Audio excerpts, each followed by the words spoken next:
bersuka, nyanyikan kidung pujian. Kau telah ubahkan ratapanku kini menjadi tarian.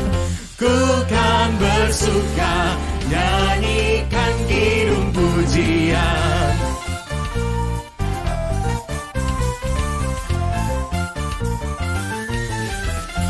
Di dalam kesesakan Kau beri kelegaan, di dalam kesedihan Kau beri penghiburan. Kasih-Mu telah melenyapkan segala kegelapan. Fajar pagi pun mereka, membawa damai dan sukacita. Kau telah ubahkan ratapanku kini menjadi tarian. Ku kan bersuka, nyanyikan kidung pujian. Sekali lagi. Kau telah ubahkan ratapanku kini menjadi tarian. Ku kan bersuka, nyanyikan kidung pujian.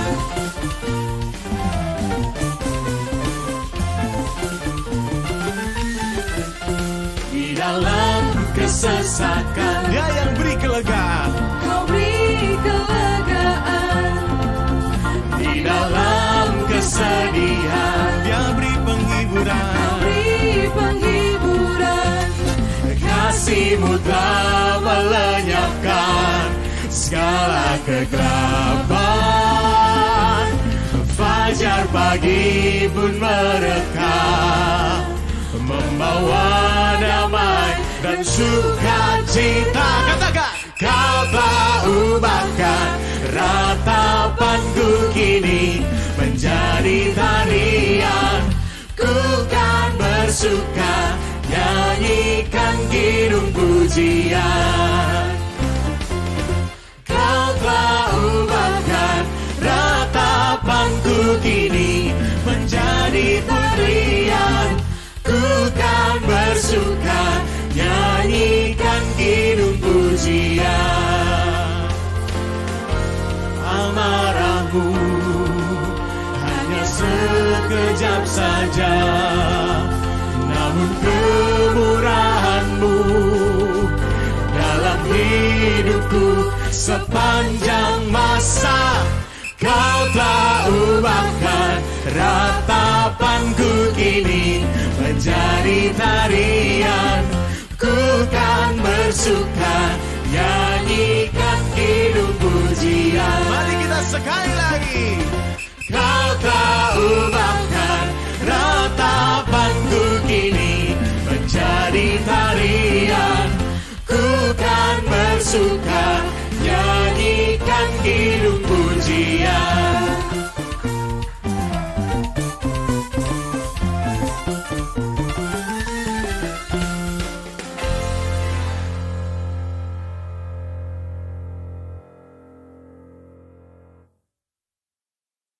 Haleluya.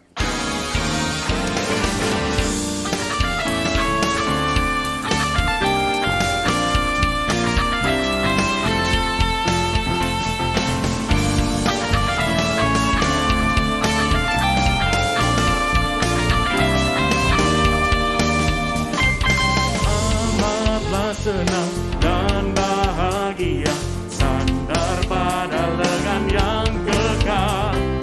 Amat besarlah damai berkat-Nya, sandar pada lengan yang kekal.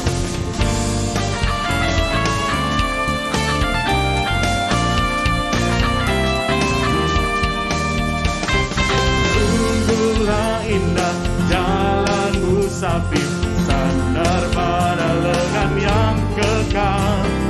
Terang dan cerah langkah jalanku, sandar pada lengan yang kekal.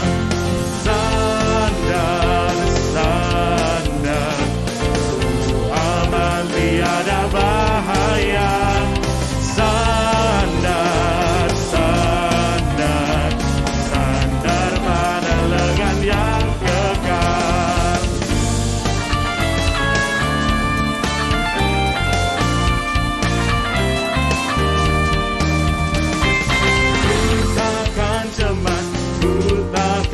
aku sandar pada lengan yang kekal. Hatiku aman, Dia di sisiku, sandar pada lengan yang kekal. Sandar, sandar, sandar, ku aman tiada bahaya.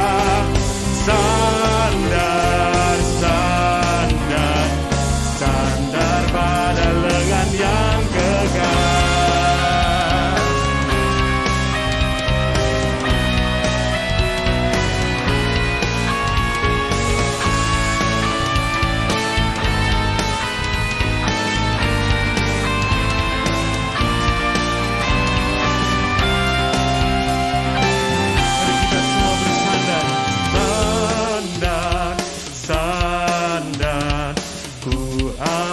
Tiada bahaya. Sandar, sandar, sandar, sandar pada lengan yang kekal. Sandar, sandar, sandar, selalu aman tiada bahaya.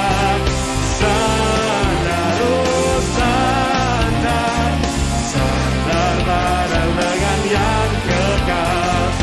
Sandar pada lengan yang kekal. Sandar pada lengan yang kekal. Haleluya, puji nama Tuhan.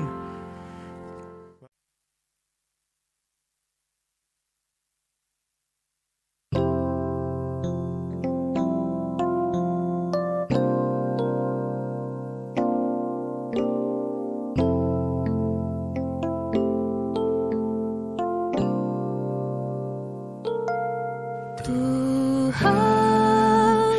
bila hati kawanku terluka oleh tingkah ujarku dan kehendakku jadi panduku,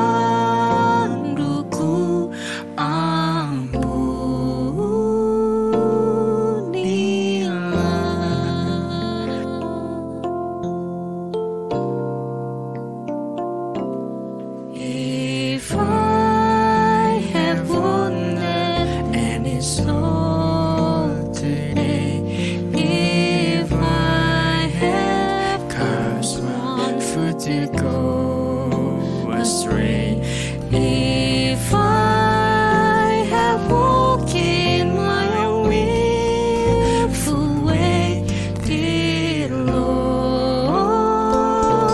forgive.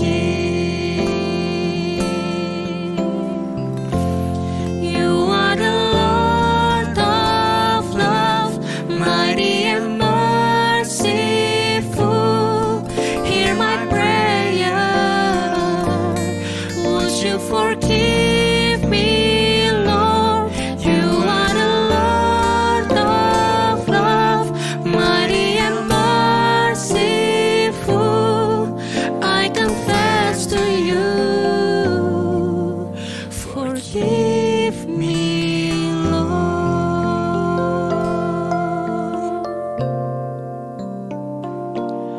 Dan hari ini aku bersembah serta padamu, Bapa, berserah. Berikan daku kasih-Mu mesra. Amin, amin, amin, amin.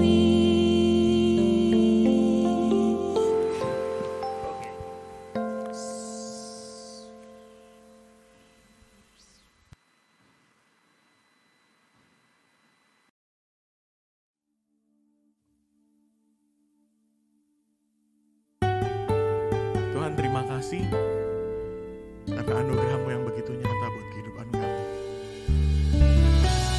Kiranya hanya Engkau, Tuhan, yang menyelidiki setiap hati kami. Terima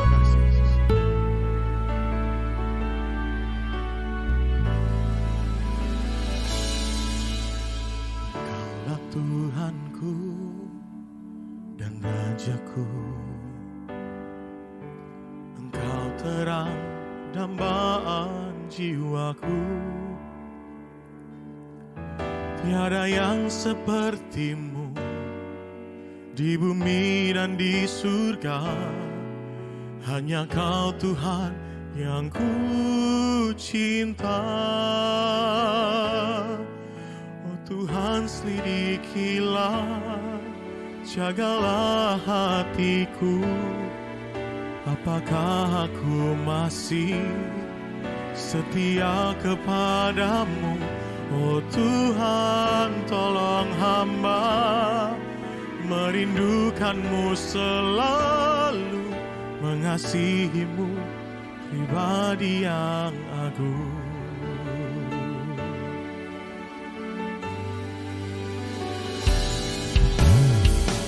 Sahabatku dan kekasihku,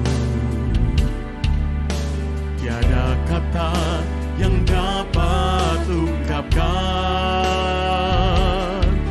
selain ku sembah Kau dan memberi hatiku sebagai persembahan yang hidup. Oh Tuhan, selidikilah, jagalah hatiku. Apakah aku masih setia kepadamu? Oh Tuhan, tolong hamba merindukanmu selalu, mengasihimu, pribadi yang agung.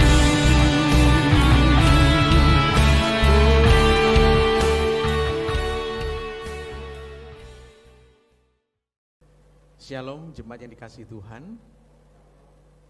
Kita bersuka cita karena memiliki waktu dan kesempatan menyembah Dia. Marilah kita menyiapkan hati kita. Saya mengundang jemaat sekalian bangkit berdiri. Marilah kita berdoa secara pribadi, mengucap syukur atas semua berkat dan anugerah yang Tuhan berikan.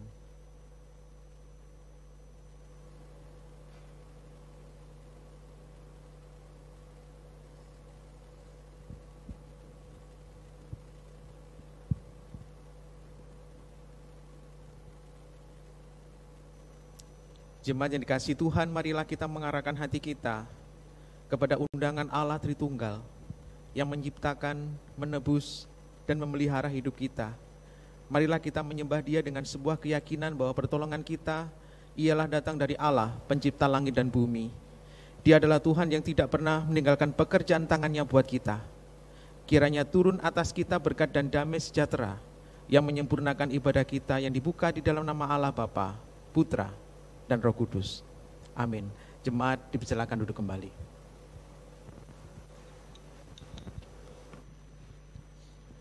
Shalom Bapak Ibu Saudara sekalian yang ada di tempat ini maupun dimanapun berada.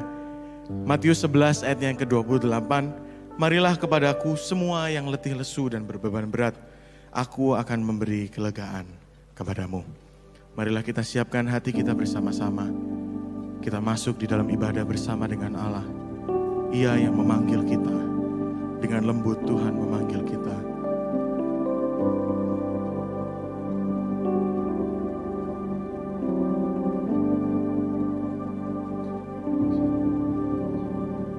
Sungguh lembut Tuhan Yesus memanggil aku dan kau.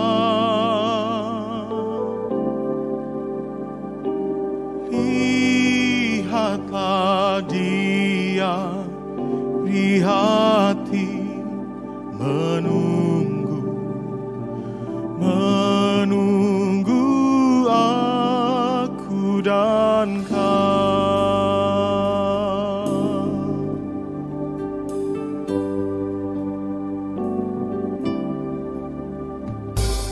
Janganlah ragu, Tuhanmu mengajak aku dan kau.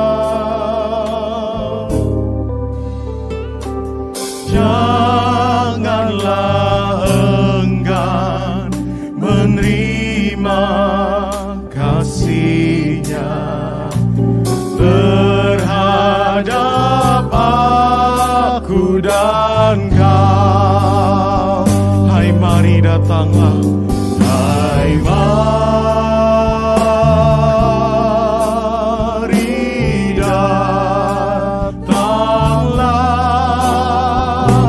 kau yang lelah, mari datanglah. Sungguh lembut Tuhan Yesus memanggil kau yang sesat, marilah, mari datanglah. Hai mari datanglah, kau yang lelah, mari datanglah. Sungguh lembut Tuhan Yesus memanggil kau yang sesat, marilah. Dengan lembut Tuhan memanggil kita. Engkau yang letih lesu dan berbeban berat, marilah datang kepada Allah, menyerahkan seluruh beban kepadanya. Marilah dengan hati kita mengaku seluruh dosa kita kepada Allah. Mendekatlah kepada Allah dan Ia akan mendekat kepadamu. Tahirkanlah tanganmu, hai kamu orang-orang berdosa, dan sucikanlah hatimu, hai kamu yang mendua hati. Marilah kita mengambil waktu sejenak untuk mengakui seluruh dosa kita di hadapan Allah.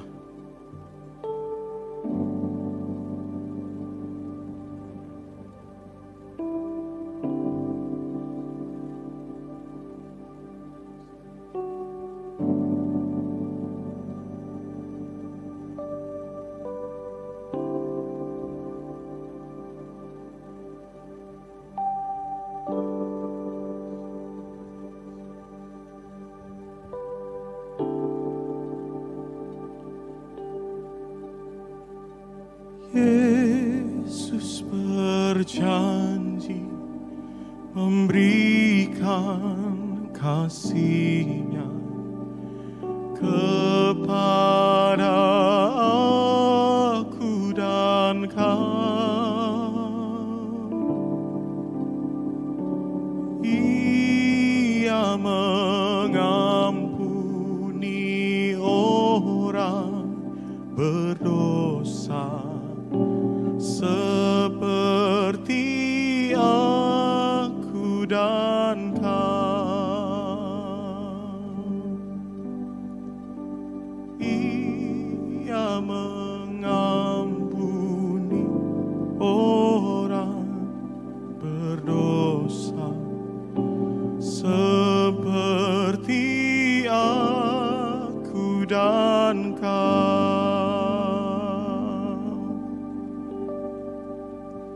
Tuhan, Engkaulah yang mengampuni setiap kami.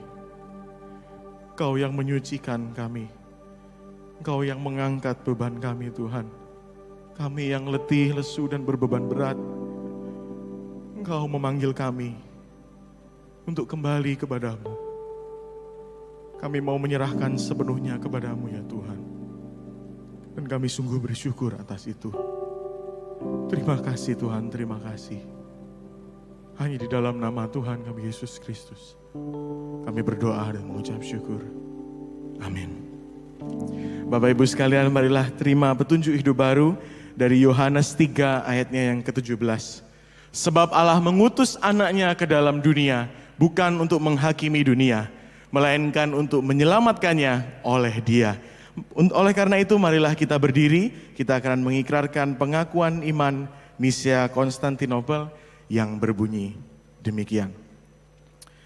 Aku percaya kepada satu Allah, Bapa yang Maha Kuasa, pencipta langit dan bumi, dan segala yang kelihatan dan yang tidak kelihatan, dan kepada satu Tuhan Yesus Kristus, satu-satunya anak Allah, yang diperanakkan dari Bapa sebelum alam semesta. Allah dari Allah, terang dari terang. Allah yang sejati dari Allah yang sejati. Diperanakkan bukan dicipta. Sehakikat dengan Sang Bapa. Oleh siapa segala sesuatu dicipta. Yang untuk kita manusia dan untuk keselamatan kita telah turun dari sorga dan diinkarnasikan oleh Roh Kudus dari anak darah Maria dan dijadikan manusia. Ia telah disalibkan juga bagi kita di bawah pemerintahan Pontius Pilatus. Ia menderita dan dikuburkan, dan pada hari ketiga ia bangkit kembali sesuai dengan kitab suci dan naik ke sorga dan duduk di sebelah kanan Bapa. Dan ia akan datang kembali dengan kemuliaan untuk menghakimi orang yang hidup dan yang mati, yang kerajaannya tak akan berakhir. Dan aku percaya kepada Roh Kudus, Tuhan dan pemberi kehidupan, yang keluar dari Bapa dan Anak, yang bersama-sama dengan Bapa dan Anak, disembah dan dimuliakan, yang telah berfirman dengan perantaraan para nabi. Dan aku percaya satu gereja yang am dan rasuli. Aku mengakui satu baptisan untuk pengampunan dosa, dan aku menantikan kebangkitan orang mati dan kehidupan di dunia yang akan datang. Amin, amin. Bersyukur kepada Allah, sungguh berkat-Nya yang luar biasa. Marilah kita bersama-sama memuliakan Kristus. Marilah kita maju berperang untuk salib Kristus. Haleluya.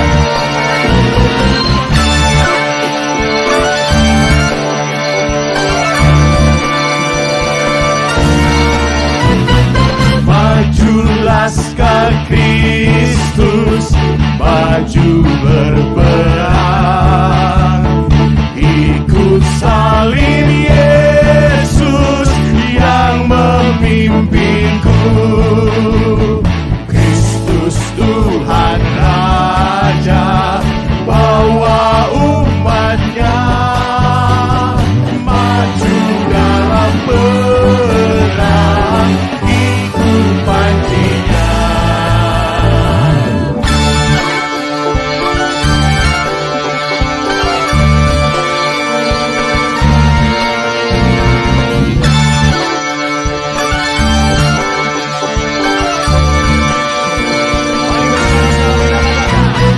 Melihat panjinya, iblis mundurlah.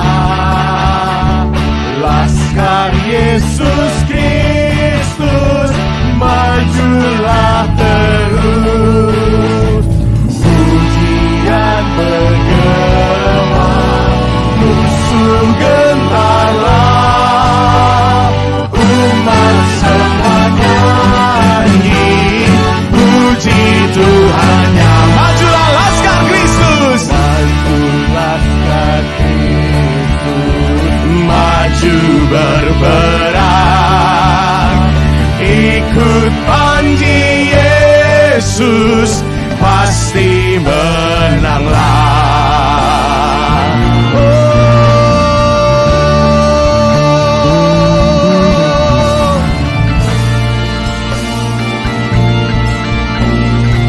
Majulah umatnya dan bersatulah. Majulah umatnya, hai bersatulah. Nyanyikan pujian, sorak menanglah. Mulia bagi Tuhan, mulia bagi Tuhan. Oh Kristus Sang Raja, malaikat dan umatnya bernyanyilah. Mari maju laskar Kristus, maju laskar Kristus, maju berperang, ikut panji Yesus, pasti menanglah. Ikut panji Yesus, pasti menanglah.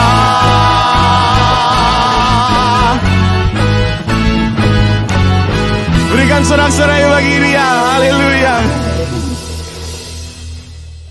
Marilah kita siapkan hati kita bersama-sama untuk mendengar firman Tuhan. Kita menyadari bahwa Tuhan Allah kita adalah Tuhan yang setia, Dia selalu bersama dengan kita. Dia setia menuntun hidup kita.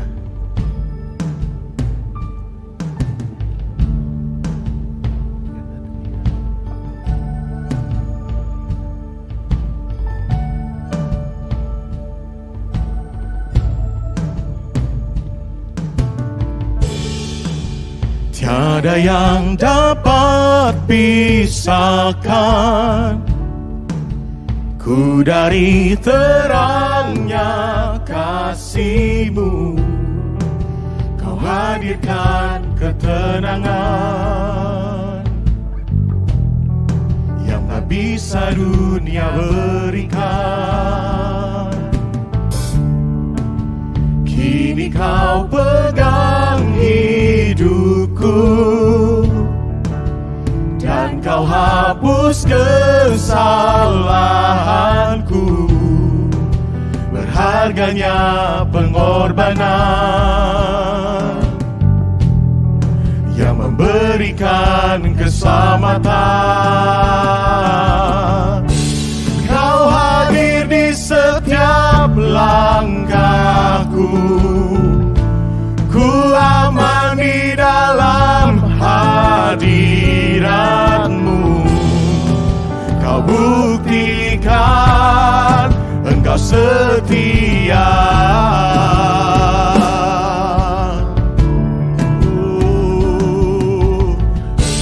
Kan ku angkat tinggi tanganku, tanda ku berserah kepadamu. Selamanya Engkau setia.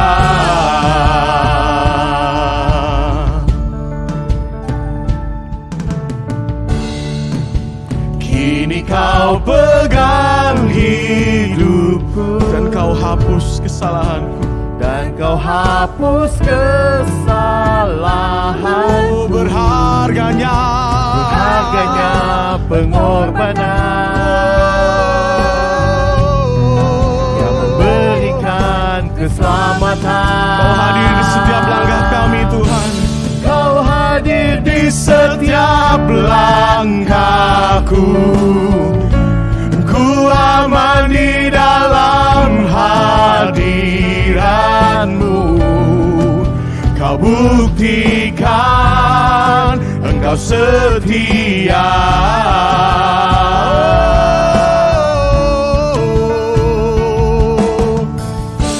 Kan ku angkat tinggi tangan, tandaku berserah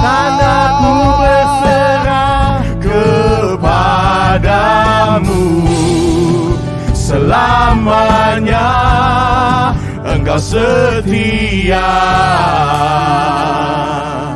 Oh, your presence, oh, your presence never leave me, and you'll never forsake me.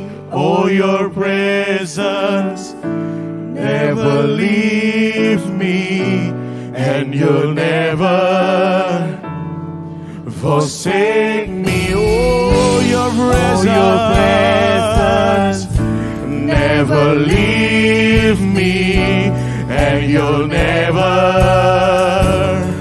forsake me. Oh, your presence never leave me, and you'll never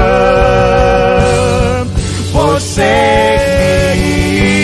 Oh, your presence never leave me, and you'll never forsake me. Oh, your presence never leave me, and you'll never forsake me.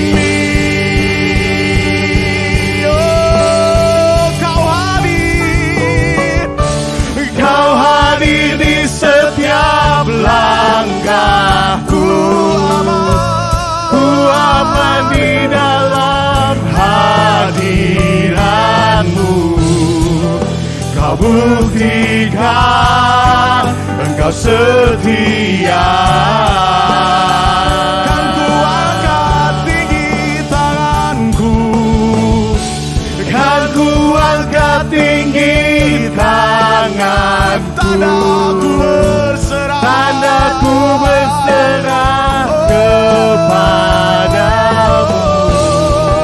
Selamanya Engkau setia.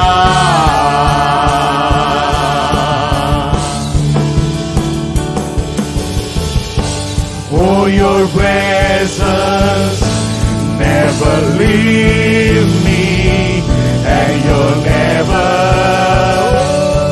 forsake me.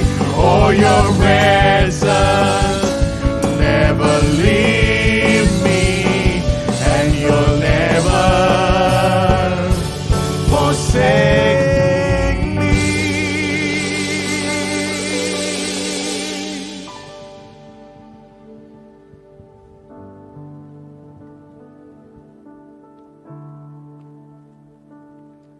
Kami tahu Tuhan, kami bisa mengikut Engkau sampai hari ini karena Engkau tidak pernah meninggalkan kami. Your sustaining grace is always with us, O Lord. Anugerah-Mu yang menopang kami itulah yang membuat kami bisa sampai pada hari ini Tuhan. Di dalam semua kelemahan kami, keberdosaan kami, keterbatasan kami.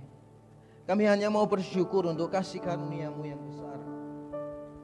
Kalau tanpa kasih karunia-Mu tidak mungkin kami bisa melangkah sampai hari ini. We are so thankful. Terima kasih Tuhan, terima kasih.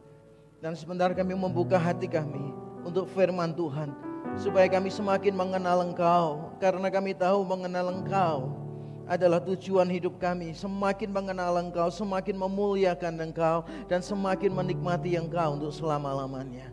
Terima kasih Tuhan. Celikkan mata rohani kami, supaya kami bisa melihat keindahan-Mu, melihat kemuliaan Injil di dalam hidup kami. Terima kasih Tuhan. Kiranya Engkau mencondongkan hati kami kepada kesenangan-Mu, menunjukkan pikiran kami kepada kemuliaan-Mu. Kiranya Injil Yesus Kristus yang benar dan menyelamatkan, kematian dan kebangkitannya, penebusannya yang sempurna dan beranugerah, diberitakan sejelas-jelasnya di antara kami ya Tuhan. Kiranya Tuhan, Engkau sungguh menolong kami. Di dalam Kristus Yesus Tuhan, kami berdoa dan menyiapkan hati kami. Amin. Amin. Silakan duduk kembali Bapak Ibu Saudara sekalian yang ada di ruangan ini maupun yang ada di rumah. Nah, Shalom. Salam sejahtera dalam kasih Tuhan kita Yesus Kristus.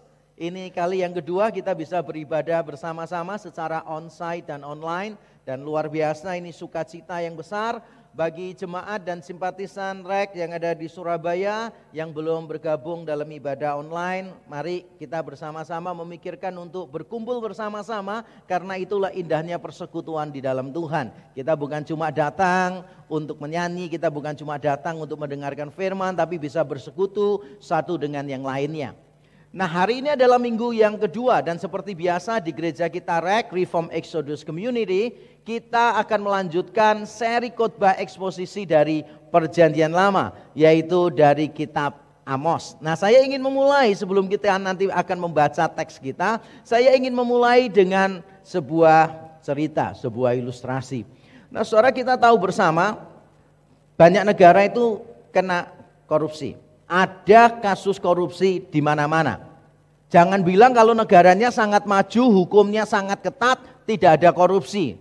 Selalu ada korupsi di mana-mana. Bedanya itu cuma cara melakukan korupsinya. Kalau negara-negara yang maju, misalnya Amerika, Inggris, Jerman dan sebagainya, mereka melakukan korupsi itu under the table, di bawah meja, secara sembunyi-sembunyi. Tapi kalau negara-negara yang lain yang belum begitu maju seperti India, mereka melakukan korupsinya bukan under the table tapi above the table gitu. Di atas meja, mereka melakukannya terang-terangan. Beda dengan Indonesia. Indonesia tidak di bawah meja, tidak di atas meja, tapi mejanya sendiri dikorupsi, saudara. Karena mejanya dikorupsi, jadi bingung mau di atas percuma, di bawah percuma. Karena memang tidak ada mejanya juga dikorupsi. Nah, saudara, kita harus mengakui bahwa negara ini walaupun sudah semakin baik menurut saya, Menurut kita, sebagian besar dari kita, negara kita semakin baik, semakin baik. Tetapi tetap kita harus mengakui bahwa korupsi masih terjadi di sana-sini. Apa yang disebut dengan suap misalnya, masih terjadi di sana-sini. Bahkan beberapa orang menolak suap katanya. Wah, saya ini tidak mau suap gitu loh. Kenapa Pak tidak mau suap? Sebab kalau suap itu kan berarti saya tinggal buka mulut, orang lain yang masukin. Jumlahnya kan yang nentukan orang lain. Kalau saya tidak mau suap, saya mau mengambil sendiri gitu kan ya, supaya hasilnya lebih banyak. Nah, saudara mau atau tidak mau, sadar atau tidak sadar, kita harus mengakui bahwa dunia kita, dunia yang tidak sempurna dan banyak orang masih terlibat di dalam penyuapan, di dalam korupsi, di dalam ketidakadilan. Dan yang lebih parah adalah karena saya dan saudara seringkali turut berperan menumbuhkan kultur yang tidak adil ini. Dan kita akan belajar bersama-sama hal yang sama itu ternyata terjadi pada bangsa Israel pada zaman Amos. Mari kita lanjutkan membaca Alkitab kita di dalam Amos pasal yang kelima ayat 10 sampai yang ke-13. Amos pasal yang kelima ayat 10 sampai yang ke-13. Kita akan membaca secara bergantian. Ayat yang genap dibaca oleh mereka yang tidak pernah suap sama sekali. Dan ayat yang ganjil dibaca oleh yang pernah suap ya. Silahkan. Ya, sampai jam 11 nanti tetap nggak ada yang mulai ya. Langsung altar call aja atau bagaimana ini? Kelihatannya udah langsung dari awal udah tahu ya dosanya apa ya. Oke, mari kita baca bersama-sama. Saya baca yang genap, saudara semua baca yang ganjil ya. Amos pasal 5 ayat 10 sampai 13. Mereka benci kepada yang memberi teguran di pintu gerbang, dan mereka keji kepada yang berkata dengan tulus ikhlas. Sebab itu, karena kamu menginjak-injak orang yang lemah dan mengambil pajak gandum daripadanya, sekalipun kamu telah mendirikan rumah-rumah dari batu pahat, kamu tidak akan mendiaminya. Sekalipun kamu telah membuat kebun anggur yang indah, kamu tidak akan minum anggurnya. Sebab aku tahu bahwa perbuatanmu yang jahat banyak dan dosamu berjumlah besar. Hai kamu yang menjadikan orang benar terjepit, yang menerima uang suap dan yang mengesampingkan orang miskin di pintu gerbang. Sebab itu orang yang berakal budi akan berdiam diri pada waktu itu, karena waktu itu adalah waktu yang jahat. Amin. Amin. Saudara, saya berharap kita semua tidak bosan-bosannya mendengarkan isu tentang ketidakadilan, penindasan, pemerasan dari kitab Amos. Karena memang kitab Amos berita utamanya seperti itu. Dan saya yakin mengapa kita perlu mendengarkan ini terus-menerus, karena di dalam diri saya dan di dalam diri saudara selalu akan ada kecenderungan terhadap ketidakadilan. Mungkin kita tidak seburuk apa yang dikatakan Amos di sini. Mungkin kita bukan pemegang kekuasaan yang menindas orang lain, tetapi somehow kita seringkali menyalahgunakan kekuasaan kita. Benar atau betul? Di dalam rumah tangga misalnya, seorang papa bisa jadi dia memanipulasi pasangannya, mama, istrinya, dengan cara apa? Dengan kekuatannya. Karena uang itu ada di tangannya papa begitu. Jadi mama tidak bisa apa-apa begitu kan. Makanya istri saya itu punya sebuah strategi, saudara, yang sangat jitu sekali. Jadi istri saya lalu bilang begini, "Pak, aku mau beli ini, boleh nggak, Pak?" Gitu kan ya. Kemudian saya bilang, "Harganya berapa?" gitu. Kalau suami itu selalu tanya harga dulu kan ya. Harganya berapa gitu kan ya. Ketika saya tanya harganya berapa, istri saya bilang gini, "Murah kok, Pak. Kan kita ini sudah lama nggak pakai asisten rumah tangga toh, Pak ya. Ini harganya lebih murah daripada gaji asisten rumah tangga." Pinter ya istri saya ya, pinter ya gitu. Saya pikir-pikir iya juga ya, masuk akal ya. Kalau bayar asisten rumah tangga kan mahal kan ya. Ini masih di bawahnya gitu. Nah nanti kalau saya tetap nggak setuju, istri saya punya strategi yang lain. Dia punya strateginya gini, "Pak, aku tak beli, Pak ya, pakai uangku sendiri ya, Pak ya," gitu. Kamu ini minta izin atau main kekuasaan ya betulnya ya kan? Nah, ini cerita guruan saya dengan istri saya. Tentu saja istri saya tidak berusaha untuk memakai kekuatannya menekan saya, tidak. Tapi ini adalah contoh bahwa masing-masing kita itu kadangkala menyalahgunakan kekuasaan kita. Dan kita bertindak tidak adil kepada orang lain. Makanya kita perlu bersama-sama mendengarkan terus-menerus berita tentang ketidakadilan ini. Nah, sebelum saya akan menerangkan teks kita, saya ingin menunjukkan terlebih dahulu struktur dari ayat yang kita baca tadi, yaitu ayat yang ke-10 sampai ayat yang ke-13. Nah, kalau kita melihat strukturnya, maka kita akan menemukan strukturnya itu paralel sebetulnya. Ayat yang ke-10 itu paralel dengan ayat yang ke-12. Berbicara tentang kejahatan-kejahatan yang dilakukan oleh bangsa Israel, dan di dua ayat ini kejahatannya secara legal. Buktinya ada kata di pintu gerbang. Nanti saya akan terangkan mengapa demikian. Kemudian ayat 11 dan ayat yang ke-13 itu adalah hukuman.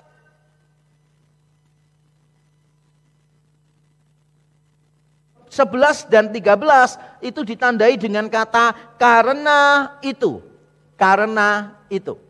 Kejahatan ini adalah kejahatan yang bersifat legal. Jadi kalau kita sudah membaca 4 pasal di awal, kita tahu bagaimana orang-orang kaya di Israel menindas orang-orang miskin. Tapi fokus Amos bukan cuma itu. Fokus Amos adalah ketika orang-orang miskin ini merasa ditindas, lalu mencoba untuk menuntut ke pengadilan, nah apa yang dilakukan oleh orang-orang kaya?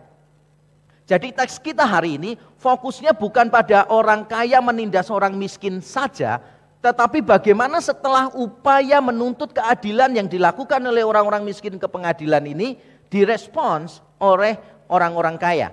Makanya saya menyebut ini adalah keputusan legal. Keputusan legal ditandai dengan pintu gerbang. Kenapa pintu gerbang? Kita bingung ya. Orang yang ada di pintu gerbang itu tugasnya apa kira-kira? Membukakan pintu gerbang. Bukan. Pintu gerbang itu bukan begitu. Jadi kalau kita melihat kota kuno itu bentuknya begini. Mesti kalau ada kota ya, kemudian ada tembok-temboknya. Mengelilingi untuk pertahanan, lalu di atas tembok itu ada para tentara yang berjaga-jaga. Nah, di balik temboknya itu mesti ada bilik-bilik gitu. Ada bilik-bilik, ruangan-ruangan untuk penjaganya, termasuk yang tidak boleh tidak ada, yaitu ruangan untuk para tua-tua berkumpul. Jadi para tua-tua akan berkumpul di sana, duduk dari pagi sampai sore. Dan setiap orang yang punya masalah di kota, mereka akan menuju ke pintu gerbang kota tersebut, ke bilik para tua-tua. Jadi bilik orang tua ini, bilik para penatua atau tua-tua di pintu gerbang itu adalah ruang pengadilan. Kalau sekarang kan ruang pengadilan letaknya terserah. Tempatnya bisa di tengah kota, bisa di mana-mana. Kalau dulu kita gampang menemukan ruang pengadilan, kita itu gampang. Pokoknya kalau kita pergi ke satu tempat begitu dan kita masuk ke kotanya, cari aja pintu gerbangnya di situ. Pasti akan ada ruang pengadilan di sana. Kalau sekarang kan berbeda, tempatnya bisa fleksibel sekali. Saya pernah berada di satu kota, kemudian habis pelayanan, saya lewat ke kota itu mau cari makan kan gitu, mau cari makan gitu. Lalu saya pikir-pikir gini, wah kita cari makan, rumah makan mana ya nggak ada yang tahu, yang enak mana ya nggak ada yang tahu. Lalu saya punya ide begini, pokoknya kita lewat, begitu ada banyak mobil parkir, pasti restorannya enak. Kita makan di situ saja, masuk akal nggak? Masuk akal ya kan. Kemudian saya lewati tengah kota, wah ada satu restoran, mobil tuh berjejer-jejer sampai di seberangnya gitu kan. Kemudian saya bilang ini pasti enak gitu. Lalu parkir di situ, masuk pesan gitu kan. Waktu nunggu makanan itu baru sadar, kok cuma kita ya yang ada di restoran ini ya. Ini mobil-mobil ini punya siapa ini kan gitu. Kemudian penasaran keluar dan ngecek gitu. Wah ternyata ada gedung pemerintahan di sebelahnya gitu. Gedung pengadilan kalau saya tidak salah. Gedung pemerintahan di situ mungkin lagi ada sidang atau lagi ada apa. Rame luar biasa. Sehingga sebetulnya mobil-mobil itu miliknya gedung sebelah. Bukan restoran itu. Tidak heran ketika menyantap makanannya memang tidak enak. Memang tidak enak dan harganya juga tidak murah. Saya bisa paham mengapa daerah itu sepi, restorannya sepi. Nah saudara, kalau dulu tidak demikian. Kalau dulu saudara mau cari pengadilan gampang, mesti di pintu gerbang. Nah kalau kita paham struktur paralel yang semacam ini, akan sangat menolong kita pada waktu nanti kita menafsirkan secara lebih detail. Dan sekarang mari kita akan lihat, kita akan bahas sekaligus ya. Kejahatan ayat 10 dan 12, hukuman ayat 11 dan 13. Jadi kita langsung akan bahas dua bagian ini. Mari kita melihat kembali membaca ayat 10 dan 12 kejahatan bangsa Israel. Saya bacakan ulang untuk kita semua. Mereka benci kepada yang memberi teguran di pintu gerbang, dan mereka keji kepada yang berkata dengan tulus ikhlas. Ayat yang ke-12, sebab aku tahu bahwa perbuatanmu yang jahat banyak dan dosamu berjumlah besar. Hai kamu yang menjadikan orang benar terjepit, yang menerima uang suap dan yang mengesampingkan orang miskin di pintu gerbang. Ini adalah gambaran dari dosa yang dilakukan oleh bangsa Israel pada waktu itu, atau secara lebih khusus adalah orang-orang kaya di bangsa Israel yang menindas orang-orang miskin. Nah, kita sekarang akan langsung lihat apa sih dosa mereka. Dosa mereka yang pertama adalah mereka itu membenci orang-orang yang benar di pintu gerbang, di pengadilan. Saya bacakan ulang ayat yang ke-10 untuk kita. Mereka benci kepada yang memberi teguran di pintu gerbang, dan mereka keji kepada yang berkata dengan tulus ikhlas. Nah, pertanyaannya adalah siapa yang dimaksud dengan mereka yang memberi teguran di pintu gerbang ini? Siapa yang dimaksud di sini? Yang dimaksud di sini, kalau kita membaca Alkitab dengan teliti, kita akan menemukan yang dimaksud di sini adalah sebagian tua-tua di pintu gerbang yang masih memerintah dengan kebijaksanaan, yang masih setia kepada kebenaran. Karena memang tua-tua salah satu tugasnya di pintu gerbang adalah memberikan teguran kepada mereka yang salah. Itu tugas tua-tua memang. Kalau ada orang yang keliru, orang itu harus ditegur. Jadi bukan cuma diberikan hukuman, diberikan denda, tetapi juga diberikan teguran. Ini adalah tugas orang-orang yang ada di pintu gerbang.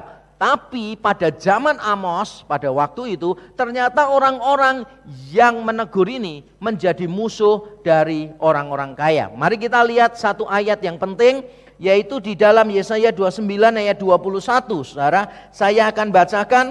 Dikatakan demikian, yaitu mereka yang begitu saja menyatakan seseorang berdosa di dalam suatu perkara, dan yang, ini perhatikan, memasang jerat terhadap orang yang menegur mereka di pintu gerbang, dan yang mendesak orang benar dengan alasan yang tidak.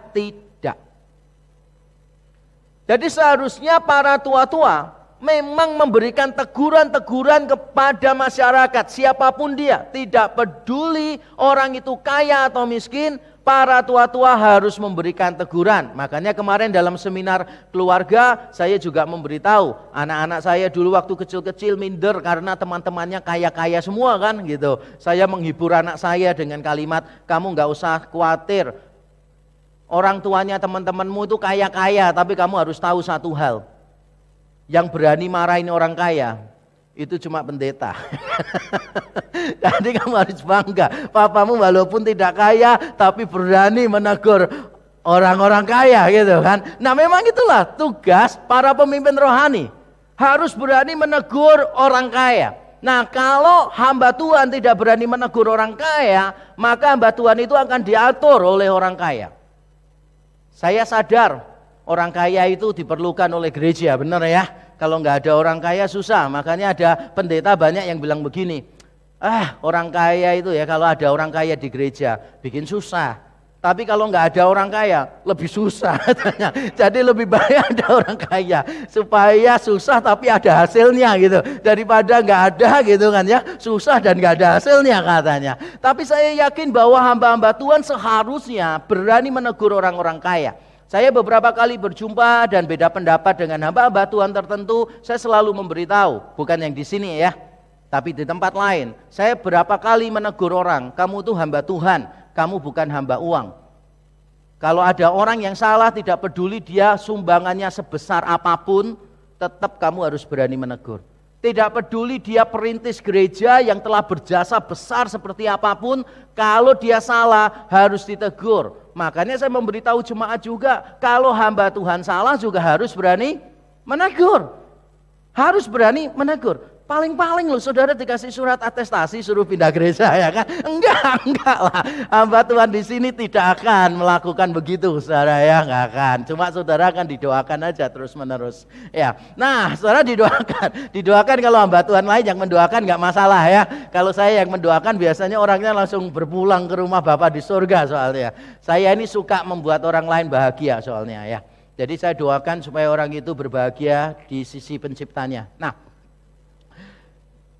kita ini harus memahami bahwa sebagai tua-tua dia harus menegur. Itu tugas. Amsal juga mengatakan demikian, kitab Amsal. Tapi pertanyaannya itu begini, siapa yang berani menegur orang-orang kaya ini? Karena begitu mereka berani menegur orang-orang kaya, yang dilakukan orang-orang kaya adalah orang kaya membenci orang yang menegur.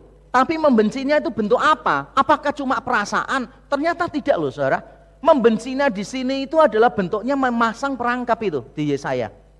Jadi mereka bukan cuma kayak gak suka sama tua-tua yang so alim itu, bukan. Tapi orang-orang kaya ini berusaha untuk mengungkapkan, meluapkan kebenciannya dengan cara memasang jebakan, memasang perangkap. Dan itulah yang seringkali terjadi dengan orang yang berani berdiri di atas kebenaran. Saya pernah pelayanan di satu gereja dan di tempat itu memang banyak hamba Tuhan yang gagal saudara. Ditempatkan di situ 1 tahun, nggak sampai 1 tahun, 1 bulan aja sudah nggak tahan, 2 bulan aja loh, banyak yang tidak tahan. Kalaupun tahan, selalu mengeluh gitu. Makanya waktu saya dipraktekkan di sana 2 bulan dan pulang lebih gemuk daripada waktu pertama kali datang, wah orang itu sampai heran gitu kan, kok bisa kamu tambah gemuk begitu kan ya, di tempat yang luar biasa susah. Nah saudara, di tempat itu banyak orang kaya. Dan bukan cuma banyak orang kaya, tetapi orang kaya di sana benar-benar tidak cinta Tuhan saudara. Saya ingat benar pertama kali saya datang sebagai mahasiswa yang masih culun gitu kan ya. Saya diajak oleh orang kaya ini saudara. Saya setelah beberapa hari di sana diajak sama orang kaya, diomongin begini, ayo Yakub kamu nemeni itu ada mahasiswa praktek dari STT lain mau pulang. Kamu nemeni dia sama saya gitu kan. Saya suruh dia untuk pamit ke jemaat-jemaat biar sopan lah, mosok langsung pergi nggak pamit pribadi gitu. Lalu pamit pribadi ke beberapa temannya dia yang kaya-kaya, dan pada waktu pamit kan mesti dikasih duit kan, gitu.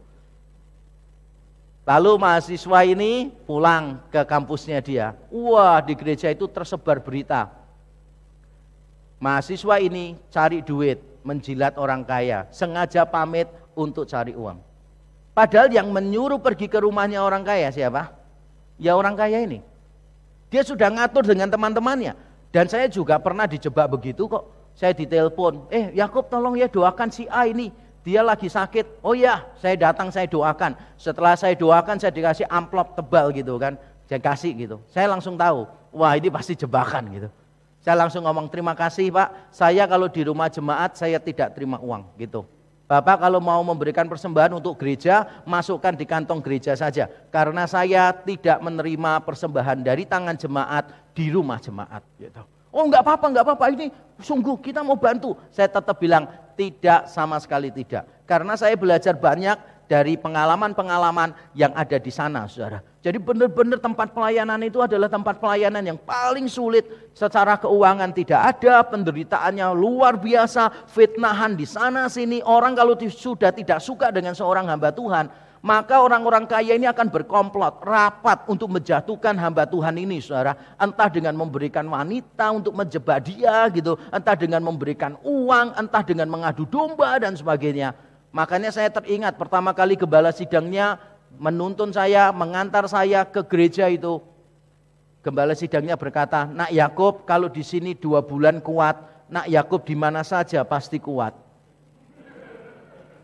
Menghibur sekali ya, menghibur sekali. 2 bulan di sana kuat, di mana saja pasti kuat. Dan saya bisa paham betapa buruknya gereja itu. Karena orang-orang kaya ini benar-benar kalau sudah tidak suka dengan hamba Tuhan, dia akan memakai banyak cara untuk mendepak hamba Tuhan itu. Dan saudara tahu saya termasuk hamba Tuhan yang tidak pernah kompromi dengan hal-hal yang tidak benar. Saya khotbah dengan tegas dari atas mimbar. Dan itulah mengapa saya menjadi musuh mereka dan berapa kali saya dijebak terus-menerus oleh mereka. Puji Tuhan, saudara.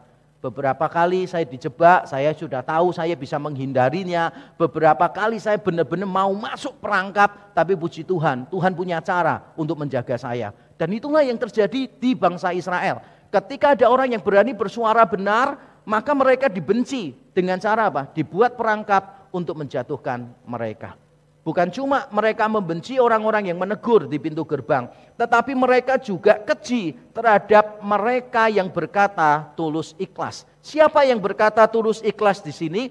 Saudara, yang berkata tulus ikhlas di sini adalah para saksi.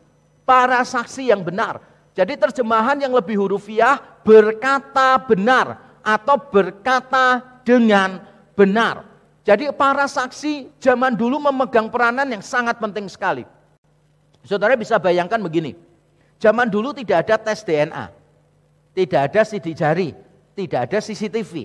Jadi kalau memutuskan sebuah perkara, benar-benar alat buktinya yang paling utama adalah kesaksian para saksi ini. Kalau sampai beberapa orang, 2-3 orang berkelompok gitu ya, berkomplot gitu, berkelompok untuk berkomplot gitu, lalu menjatuhkan orang lain, para saksi ini bisa mengambil nyawanya orang. Makanya di dalam 10 perintah Allah itu disebutkan jangan mengucapkan saksi dusta terhadap sesamamu.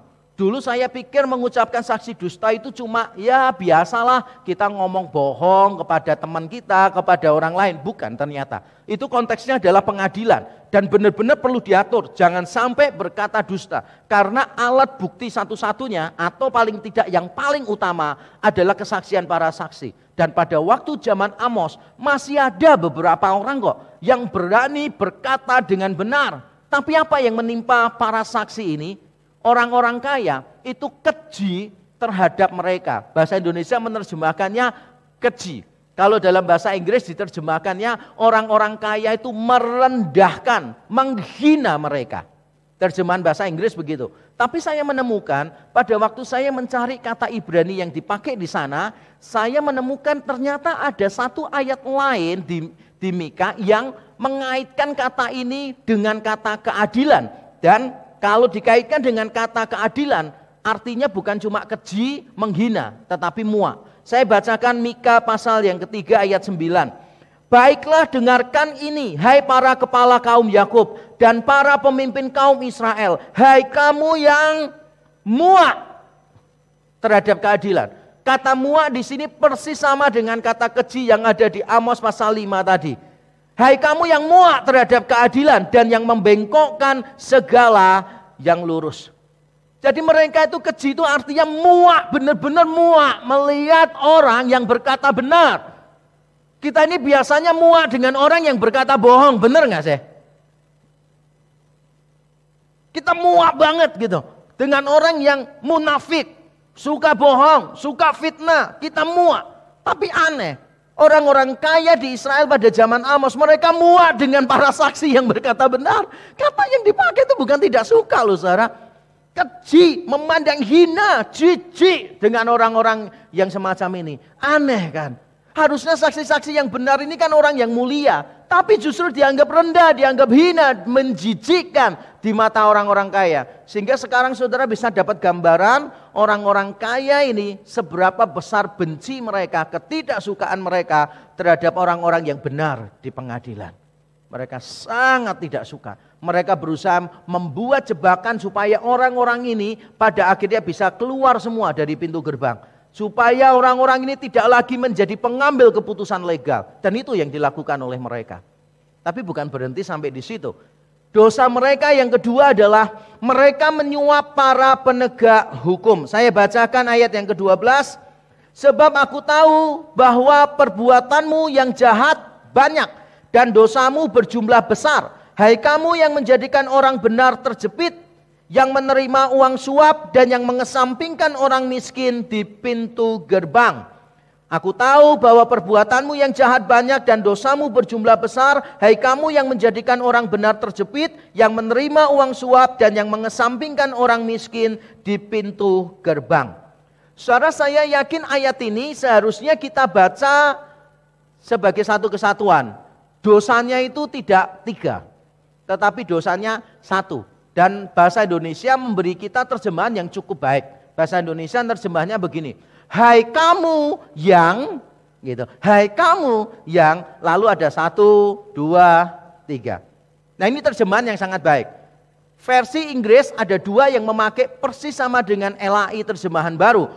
You, who, kamu, yang, bla bla bla bla bla bla bla bla bla. Memang dari struktur tata bahasa Ibrani kita memang harus menangkap yang dibicarakan ini orang yang sama dan ini rangkaian proses sebetulnya. Rangkaian proses. Mereka menjepit orang-orang yang miskin, kemudian dengan cara apa? Menyuap para pengambil keputusan gitu. Sehingga orang-orang yang benar itu merasa didepak gitu. Ini sebuah rangkaian. Jadi kita tidak perlu menafsirkan satu. Tapi inilah caranya. Dan saudara tahu intinya kira-kira ada di mana? Intinya pasti ada di tengah. Ada 3 soalnya. 1, 2, 3. Intinya di tengah. Yaitu memberi suap kepada orang-orang yang mengambil keputusan. Secara Alkitab itu sudah sangat jelas dan konsisten. Memberikan larangan yang keras bahwa orang-orang yang menjadi hakim, orang-orang yang mengambil keputusan, para pemimpin tidak boleh menerima suap. Dan itu dikatakan berulang-ulang kali di dalam hukum Taurat. Terutama suap untuk menekan orang-orang miskin. Untuk menekan janda-janda dan yatim piatu. Sangat ditentang di dalam Alkitab. Tapi kalau kita jujur juga membaca Alkitab, banyak hakim yang menerima suap daripada yang tidak menerima suap. Kita tahu ada hakim yang tidak menerima suap. Yang di akhir hidupnya dia berkata begini, sekarang aku berdiri di hadapanmu dan kamulah saksi-saksinya. Pernahkah aku menerima suap dari kamu? Pernahkah aku mengambil ternakmu? Pernahkah aku mengambil uangmu? Wah, ini hakim yang luar biasa. Kira-kira namanya siapa? Terima kasih jawabannya. Siapa kira-kira hakim yang berani berkata begitu? Yaitu seorang yang bernama Samuel. Samuel dengan tegas berdiri di depan bangsa Israel. Dan dia mengatakan, silakan kamu bersaksi melawan aku. Pernahkah aku mengambil uangmu? Saya masih ingat pada waktu saya menjadi gembala sidang di Amerika tahun 2000-2001 ya. Pada waktu saya farewell mau pisah gitu. Saya mengutip perkataan Samuel itu. Di depan jemaat saya berkata, pernahkah saya mengambil uang kalian? Pernahkah saya mengingini apa yang bukan menjadi hak saya? Pernahkah saya mengambil keuntungan dari pelayanan ini? Mengapa saya perlu menutup pelayanan saya di situ dengan kalimat itu? Karena sebelum saya melayani di sana, pendeta sebelumnya itu selalu bicara duit, dan duit. Kalau saya nggak mau, saya selalu bicara tentang kemuliaan Tuhan. Sama aja, kayaknya begini kan. Enggak, saya bicara hanya tentang Tuhan. Dan jemaat itu terluka dengan hamba Tuhan yang lama, yang selalu bicara tentang duit, dan duit. Makanya pertama kali saya melayani di gereja itu, pertama kali saya masih ingat sampai sekarang. Ketika saya diminta tolong melayani mereka setelah gerejanya pecah, jadi semua jemaatnya itu hampir semua dibawa oleh pendetanya, sisa pengurusnya saja sekitar 8 orang. Lalu saya diundang Bible study di sana. Saya masih ingat benar saudara, ketika saya jalan dipersilakan untuk menyampaikan firman, saya jalan menuju ke depan. Langsung orang bersuara begini, ini ditanya dulu, hamba Tuhan atau hamba dolar? Terus, ini mau cari green card atau mau cari jiwa? Saya tuh jalan itu dengar gitu. Kalau saudara jadi saya, yang saudara lakukan apa? Nah, kalau saudara jadi saya, pasti saudara marah toh, nggak jadi khotbah kan? Kalau saya enggak sih. Udah terlanjur dihina, kenapa enggak khotbah ya kan? Ya saya terusin aja. Oh dasar saya kok ya kan? Saya pikir kalau itu enggak benar kan berarti bukan tentang saya toh. Bukan tentang saya. Kenapa saya terganggu? Jadi saya tetap khotbah aja di situ. Nah, mereka langsung terpesona dengan saya pertama kali. Wah, langsung. Oh, pendekatan, minta saya jadi hamba Tuhannya. Saya bilang, saya gumulkan ya, nggak bisa. Saya cepat-cepat begini. Wah, Bapak perlu menggumulkan berapa lama? Ya kurang lebih 10 menit lah. Enggak ya. Enggak lah gitu kan ya. Lalu wah saya diberi gaji kan ya. Wah gitu tiap bulan. Terus mereka senang. Baru berapa bulan di sana saya ditelepon, Pak kita mau naikkan 2 kali lipat Kak HR-nya Pak Yakub. Saya bilang jangan loh ya. Kalian naikkan saya kembalikan. Saya tidak mau.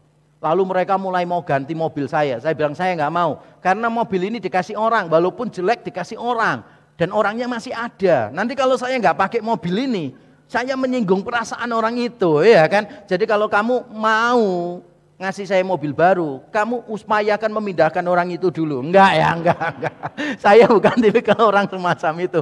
Jadi saya sudah puas dikasih mobil jelek gitu, tapi masih jalan, bagus. Sampai mobilnya itu ya sudah tua sekali. Saya tuh disuruh masang sendiri kain di atasnya itu loh, saudara. Kain di atasnya suruh masang sendiri, suruh ngelem sendiri karena udah robek-robek semua kan. Jadi saya beli kain, saya pasang gitu kan. Dalam kepolosan saya itu, kemudian saya pasang lampunya kan gitu kan. Wah, saya itu nggak tahu pertukangan sama sekali pada waktu itu. Jadi lampunya saya pasang lagi pakai obeng gini kan ya, pakai mor gitu kan. Wah, saya pasang terus.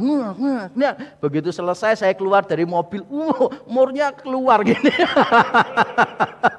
Luar biasa ya kan. Dan itu menjadikan mobilnya itu penangkal petir ya. Jadi nggak akan kena terbakar gara-gara petir ya, karena sudah ada penangkal petirnya gitu. Saya masih ingat momen-momen semacam itu, saudara. Jadi saya pada waktu pulang saya sengaja saya mengutip dari Samuel, dan pada waktu saya diantar pulang oleh majelisnya ke bandara, majelisnya berkata begini, Pak, kami sudah memutuskan walaupun Pak Yakub pulang di Indonesia, kami tiap bulan akan kirim $400 untuk Pak Yakub. Itu tahun 2001. Kemudian saya bilang, kenapa kirim $400 buat saya setiap bulan? Soalnya kami sudah tahu Pak Yakub gajinya di Indo berapa. Kita ini udah cari info. Pak Yakub tidak mungkin bisa hidup dengan gaji segitu. Itu perkataan majelis saya.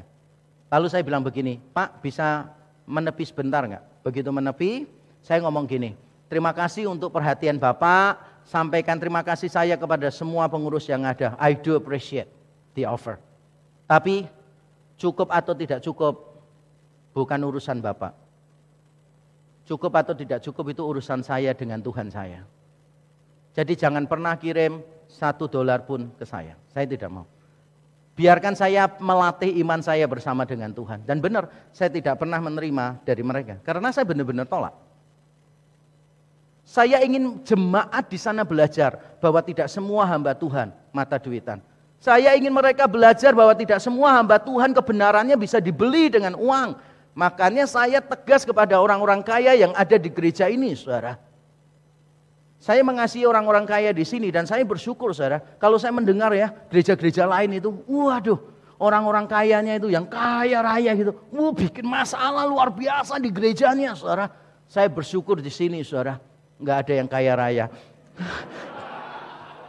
Jadi nggak ada yang bikin masalah. Nah, kalau kita jujur melihat di dalam Alkitab, saudara, kalau kita lihat di dalam Alkitab itu, ya adalah wong pendetanya aja begini kok ya. Nah, ternyata hakim yang tidak menerima suap itu cuma Samuel. Bahkan anak-anaknya Samuel menerima suap loh.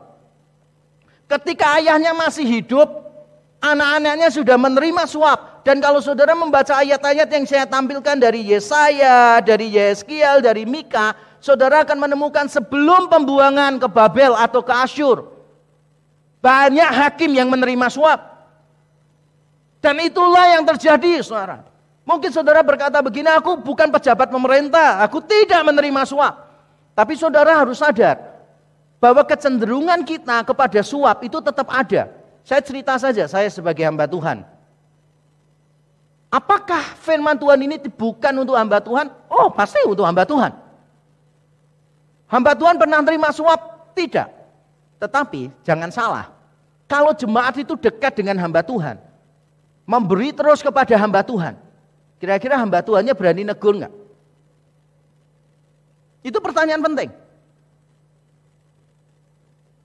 Kalau orang-orang kaya yang selalu memberi kepada hamba-hamba Tuhan, pertanyaannya, apakah hamba Tuhan berani menegur orang-orang kaya? Dan saya berkali-kali di atas mimbar selalu memberitahu, saya akan memberikan teguran kepada siapa saja, saya tidak peduli. Dekat dengan saya atau jauh dari saya, mau kaya, mau miskin, mau aktivis, mau simpatisan, mau siapa saja. Saya tugasnya cuma memberitahukan kebenaran. Saya ada di sini bukan untuk menyenangkan orang. Saya di sini hanya memberitakan kebenaran. Tapi kalau mau jujur, saudara, lebih sulit menegur orang yang dekat dengan kita daripada yang jauh dengan kita. Benar atau betul? Lebih susah kita tegas kepada orang-orang yang dekat, yang baik kepada kita, daripada orang-orang yang jauh dari kita. Karena kalau orang itu jauh dari kita, kita paling ngomong gini, udah tegur aja orang itu, nggak masalah. Nanti dia tersinggung keluar dari gereja, nggak masalah. Kolektornya cuma beda 2.000 kalau dia nggak datang, ya kan. Tapi kalau yang sekali datang kasih 2 juta, wah itu beda ceritanya, bener? Tegur dengan keras gitu kan, wah penghasilan langsung drop begitu kan, angka kemiskinan langsung meningkat kan. Takut, beberapa orang takut, jujur. Beberapa hamba Tuhan itu diatur oleh orang kaya. Dan saya selalu memberitahu di tempat ini, rekan-rekan hamba Tuhan di sini jangan pernah takut untuk menegur orang kaya. Dan orang-orang kaya jangan pernah tersinggung ditegur oleh hamba-hamba Tuhan. Bersyukurlah, karena siapa lagi yang berani menegur saudara coba? Siapa? Di kantor semuanya menghormati saudara. Siapa yang berani menegur saudara? Bersyukurlah kalau di gereja saudara ditegur. Bersyukurlah, bersyukurlah. Rasanya orang-orang kaya langsung telepon staf gereja ini ya. Ini kalau mau keluar dari gereja bagaimana caranya ini? Ada kejahatan yang dilakukan bangsa Israel. Mereka membenci orang-orang yang benar di pengadilan dan mereka juga menyuap para penegak hukumnya. Apa yang dilakukan Tuhan? Apakah Tuhan berdiam diri? Tentu saja tidak. Ayat yang ke-11 dan 13. Sebab itu karena kamu menginjak-injak orang yang lemah dan mengambil pajak gandum daripadanya. Maksudnya orang miskin, bukan orang lemah. Sekalipun kamu telah mendirikan rumah-rumah dari batu pahat, kamu tidak akan mendiaminya. Sekalipun kamu telah membuat kebun anggur yang indah, kamu tidak akan minum anggurnya. Ayat yang ke-13. Sebab itu orang yang berakal budi akan berdiam diri pada waktu itu, karena waktu itu adalah waktu yang jahat. Saudara, apa yang terjadi, kejahatan yang terjadi sangat masif sekali. Terjadi di mana-mana pada zaman Amos di Israel dulu. Sesuatu yang sangat wajar. Dan mungkin kita juga melihat itu di sekeliling kita. Melihat ketidakberesan, melihat ketidakadilan di sekeliling kita. Dan kita bertanya-tanya, where is God? Why is God so silent? Melihat semua ketidakadilan yang ada. Mengapa? Tapi saya mau kasih tahu saudara bahwa Allah itu peduli. Apa yang menjadi wajar bukan berarti dibiarkan oleh Tuhan. Apa yang menjadi wajar bukan berarti dibiarkan oleh Tuhan. Di ayat 12a Tuhan berkata, sebab aku tahu bahwa perbuatanmu yang jahat banyak dan dosamu berjumlah besar. Allah tahu, Allah peduli. Kita seringkali itu salah berpikir, saudara. Kita seringkali berpikir Tuhan ini gak benar. Kenapa Tuhan biarkan? Kenapa Tuhan kompromi? Pikiran yang konyol menurut saya. Kenapa konyol? Kita ini orang berdosa yang biasa berbuat salah. Melihat kejahatan dan kita merasa sok lebih suci dari Tuhan. Tuhan kok gak peduli ya? Yang benar aja. Kamu aja yang jahat tidak tahan dengan sesuatu yang lebih jahat. Apalagi Tuhan yang sempurna di dalam kesuciannya. Saya percaya Tuhan melihat. Kalau saudara sekarang berada di dalam tekanan, saudara merasa diperlakukan tidak adil, saudara merasa ada orang-orang mungkin di pekerjaanmu, di sekolahmu, di pertemananmu, di mana-mana mungkin, yang membuat engkau merasa diperlakukan tidak adil, ditekan, sedang dijebak, mereka punya siasat yang jahat, dan saudara bertanya, Tuhan di mana engkau? Saya mau beritahu saudara berdasarkan firman Tuhan, bahwa Dia memasang matanya kepada saudara. Dia melihat kepada saudara. Dia tidak pernah menutup mata terhadap apa yang terjadi di dalam hidup kita, anak-anaknya. Tuhan tahu. Dan Tuhan sudah menyiapkan hukuman. Hukumannya apa yang Tuhan sudah siapkan? Kalau di ayat yang ke-11, hukumannya itu cukup ironis sih. Jadi Tuhan berkata begini, kamu ya, nanti walaupun kamu bangun rumah dengan batu pahat, kamu tidak akan mendiaminya. Walaupun kamu menanam kebun anggur, kamu tidak akan menikmati hasilnya. Dan ini kalau saudara membaca dengan teliti, saudara berimajinasi, maka saudara akan menemukan hukuman ini adalah hukuman yang sangat ironis sekali. Apa yang diusahakan oleh orang-orang miskin telah dinikmati oleh orang-orang kaya. Nanti akan tiba waktunya bahwa apa yang diusahakan oleh orang-orang kaya akan dinikmati oleh orang lain. Dan itulah cara bekerjanya Tuhan. Orang-orang miskin susah payah bekerja, diambil semua oleh orang kaya, diperas oleh orang kaya. Mereka mendirikan rumah dari batu pahat, rumah mewah banget berarti. Mereka menanam kebun anggur, sedangkan orang miskin nanam gandum saja dikenain pajak. Gandum itu berarti makanan sehari-hari, anggur itu makanan mewah. Mereka menikmati apa yang mereka tidak usahakan. Apa yang menjadi hasil kerja keras orang miskin diambil oleh orang-orang kaya. Yang dilakukan Tuhan simpel aja, nggak apa-apa, teruskan aja. Ada waktunya ketika kamu membangun rumahmu, membangun kebunmu, nanti kamu tidak akan menikmati hasilnya. Orang lain akan datang dan mengambil hasilnya juga. Ironis banget. Saudara, seringkali ya, Tuhan itu bekerja dengan cara yang sangat ironis. Tujuannya apa sih? Memberitahu kita begini, yang kamu lakukan kepada orang lain itu sakit banget. Sekarang kamu tahu kan betapa sakitnya kalau kamu diperlakukan demikian. Saudara, kadangkala saya itu melakukan kesalahan di masa lalu, saya anggap itu biasa. Tapi ternyata ketika kesalahan itu menimpa saya, dilakukan oleh orang lain, saya merasa sakit luar biasa. Dan saat itu Tuhan memberitahu saya, ingat, kamu pernah melakukan itu kepada orang lain. Dan rasa sakitnya seperti ini sekarang. Saya baru menonton di YouTube satu video tentang beberapa pemain NBA yang akhirnya tidak dipakai di NBA karena kesalahan sendiri. Jadi ada orang yang merasa dirinya hebat begitu kan, ditawari kontrak oleh klubnya 60 juta gitulah kurang lebihnya. Wah, dia merasa nggak layak 60 juta untuk dia. Lalu dia ngomong gini, pokoknya kalau nggak 160 juta saya nggak mau terima. Pemilik klubnya tersinggung. Tawarannya ditolak dan merasa orang ini terlalu tinggi menilai dirinya. Langsung dikeluarkan oleh klubnya. Orang ini jadi gelandangan, gak ada klub yang mau sama dia. Akhirnya dia nawarkan diri ke klub yang lama. Saya boleh gak jadi pemain di sini? Pemilik klubnya bilang, boleh, bayarannya 4 juta. Dari 60 gak mau terima. Minta 160, akhirnya balik di tempat yang sama. Cuma dibayar 4 juta dolar. Ironis banget sih. Dan masih banyak peristiwa kejadian ironis, orang-orang yang merasa dulu sombong luar biasa, akhirnya direndahkan Tuhan serendah-rendahnya.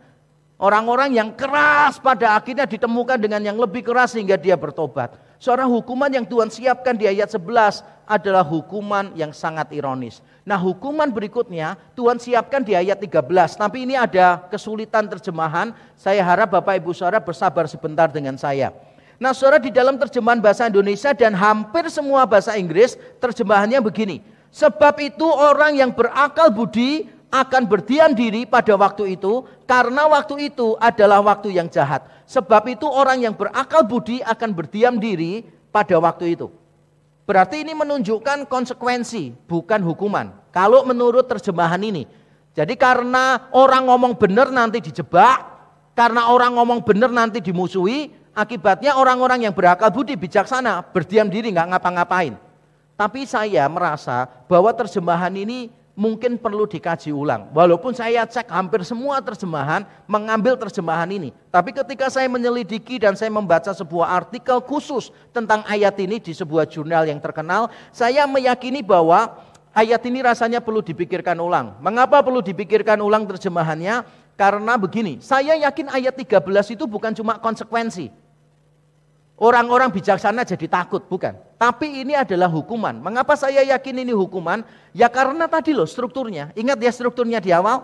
Ayat 10 kejahatan, ayat 11 hukuman. Dimulai dengan sebab itu. Ayat yang ke-12 kejahatan, ayat 13 hukuman. Dimulai dengan sebab itu. Jadi paralelismenya kentara sekali. Lalu coba saudara pikirkan begini. Kalau orang itu takut bersuara, gara-gara nanti takut dimusuhi orang-orang kaya, yang tidak baik ini. Coba saudara pikir, apakah orang ini layak disebut orang yang berakal budi coba? Enggak cocok. Nanti orang yang berakal budi akan berdiam diri di negeri. Karena waktu itu waktu yang jahat. Seolah-olah orang yang berakal budi ini penakut, mementingkan keselamatannya sendiri, kenyamanannya sendiri, tidak berani menyuarakan kebenaran. Karena takut dibenci oleh orang-orang kaya. Bukankah sikap ini bukan sikap seorang yang berakal budi kan?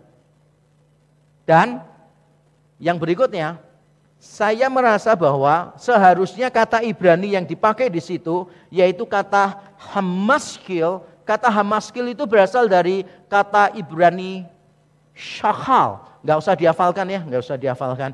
Ini kata hamaskil dari akar kata shakal. Nah, kata ini sebetulnya artinya selain berakal budi, artinya itu juga bisa sukses. Jadi artinya itu bisa sukses. Dan saya merasa terjemahan ini lebih pas memang untuk konteks Amos. Jadi maksudnya begini, sebab itu orang-orang yang sukses akan berdiam diri karena masa-masa itu adalah masa yang jahat. Tapi apa maksudnya berdiam diri di sini? Nah, maksudnya berdiam diri di sini saudara adalah orang-orang yang mati, mengalami kekalahan. Kalau saudara membaca misalnya Yeremia 47 ayat 5, Yeremia 48 ayat 2, Yeremia 50 ayat 30, kata bungkam, diam, ini menandakan kekalahan atau kematian. Nanti saudara bisa baca sendiri setelah ibadah selesai. Jadi ini kata diam merupakan sebuah eufemisme, ungkapan yang diperhalus. Maksudnya itu mati atau kalah gitu. Ini hukuman Tuhan, bahwa orang-orang yang sukses dalam tanda kutip menurut dunia pada akhirnya akan mengalami kekalahan, akan mengalami kebinasaan. Dan itulah yang akan Tuhan lakukan kepada orang yang tidak peduli dengan keadilan. Saya ingin mengingatkan kita semua, saya dan saudara, bahwa Allah tidak pernah main-main dengan hukumannya. Sifatnya yang kudus membuat Allah tidak berkompromi dengan dosa. Sifatnya yang adil menuntut setiap pelanggaran untuk ditindak. Sifatnya yang berkuasa membuat hukumannya terlihat begitu menakutkan. Tapi syukur kepada Allah, Dia juga adalah Allah yang mengasihi. Kasih inilah yang membuat Dia menyediakan anugerah demi anugerah kepada umatnya. Kalau sampai sekarang Allah tidak menghukum saya dan saudara, itu bukan karena kejahatan kita belum banyak. Itu bukan karena kesalahan kita belum mencapai batas toleransi Allah, bukan. Sampai sekarang kalau Allah belum menghukum kita, itu karena anugerahnya terus Dia berikan bagi kita. Tapi akan ada waktunya Tuhan berkata enough is enough. Dan Tuhan akan mengejar kita, menghukum kita. Makanya kita tidak boleh main-main dengan kejahatan kita. Ada seorang yang berkata bahwa dosa itu akan membawa kita ke tempat yang jauh melampaui apa yang kita bisa pikirkan. Karena dosa begitu menguasai kita, kita akan sulit lepas dari dosa. Pertama mungkin kita berpikir kita subjek, dosa itu objek. Tapi begitu kita terbiasa dengan dosa itu, maka yang terjadi adalah kebalikannya. Dosa itu seolah-olah jadi subjek dan kita jadi objek yang tidak berdaya di bawah kuasa dosa. Saya ingin mengajak kita membaca penutup khotbah ini bersama-sama. 1, 2, 3. Puncak dari kasih karunia adalah penebusan Kristus yang memuaskan semua sifat Allah, kekudusan, keadilan, kekuasaan, dan kasih-Nya secara sempurna. Salib Kristus memuaskan keadilan Allah. Orang berdosa harus dihukum. Salib Kristus memuaskan kekudusan Allah. Orang yang berdosa tidak mungkin bersekutu dengan Dia. Salib memuaskan kekuasaan Allah. Karena cara menyelamatkannya benar-benar out of the box, tidak terpikirkan oleh cara manusia. Tapi sekaligus salib juga memuaskan sifat kasih Allah, karena Allah memberikan anaknya sendiri mati bagi kita yang dulu musuh-musuhnya, supaya kita bisa diangkat menjadi anak-anaknya. Karena itulah saya mendorong setiap kita, mari kita menguji diri kita masing-masing. Apakah kita selama ini menyalahgunakan kekuasaan kita sebagai orang tua, sebagai pimpinan, sebagai rohaniwan, sebagai apapun. Apakah kita juga selama ini kompromi dengan ketidakadilan di sekeliling kita? Mari kita melihat diri kita dan bertobat bersama-sama. Mari kita tunduk kepala. Haleluya. Mari masing-masing kita melihat diri kita dan bertanya dengan sungguh-sungguh. Seberapa jauh kita ingin berjalan di dalam keadilan dan kebenaran. Sistem dunia kita memang korup, memang berdosa. Tapi mari kita berhenti menjadikan itu alasan bagi semua tindakan kita. Di tengah keberdosaan sistem yang ada, mari kita minta ampun bersama-sama. Saya tidak bersih, saudara juga tidak bersih. Tapi mari kita mengambil komitmen, Tuhan ajar aku supaya hari demi hari, tahun demi tahun, aku semakin bersih. dan semakin bersih. Di tengah ketidakmampuan kita untuk hidup bersih 100%, mari kita datang kepada Tuhan minta ampun dan sekaligus minta kekuatan dari Tuhan supaya kita dimampukan untuk hidup di dalam kebenaran. Terima kasih Bapa di surga untuk firman-Mu, kami datang kepadamu. Ampuni kami ya Tuhan, ampuni kami. Ampuni hamba-Mu yang menyampaikan dan umat-Mu yang mendengar, karena kami seringkali memihak. Kami seringkali tidak peduli dengan keadilan, kami seringkali menyepelekan kebenaran. Tuhan ampunilah kami ya Tuhan. Kami seringkali kalah dengan orang-orang yang berkuasa. Ampunilah kami ya Tuhan. Tuhan tolonglah kami. Berikan kami kekuatan untuk berdiri di atas kebenaran. Menyuarakan kebenaran dengan penuh belas kasihan dan dengan penuh kerendah hatian. Terima kasih Tuhan. Di dalam Kristus Yesus Tuhan kami berdoa dan kami mengucap syukur. Amin. Tuhan memberkati kita.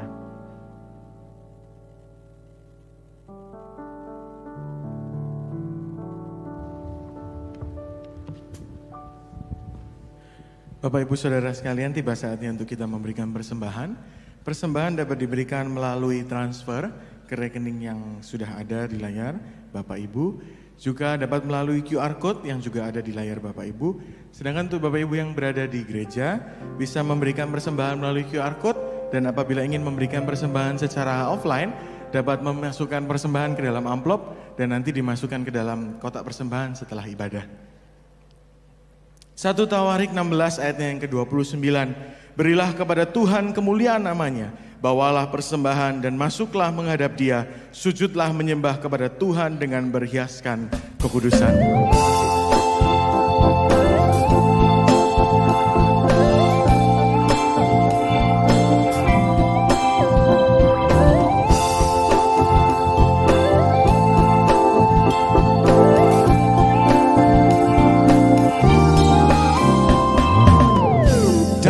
Roh kita berkumpul, ada pengertian bersama. Ini janji yang Dia berikan, bersatu di dalamnya. Dalam Yesus ada kasih, roti hidup Dia berikan. Ini janji yang Dia berikan, bersatu di dalamnya. Kami memuji-Mu Tuhan, berkat dan kasih-Mu nyata. Dalam-Mu kami dapatkan hidup, damai selamanya. Selama hidup kami rindu, satu dalam Roh-Mu Tuhan. Kami percaya berkat-Mu tetap untuk selamanya.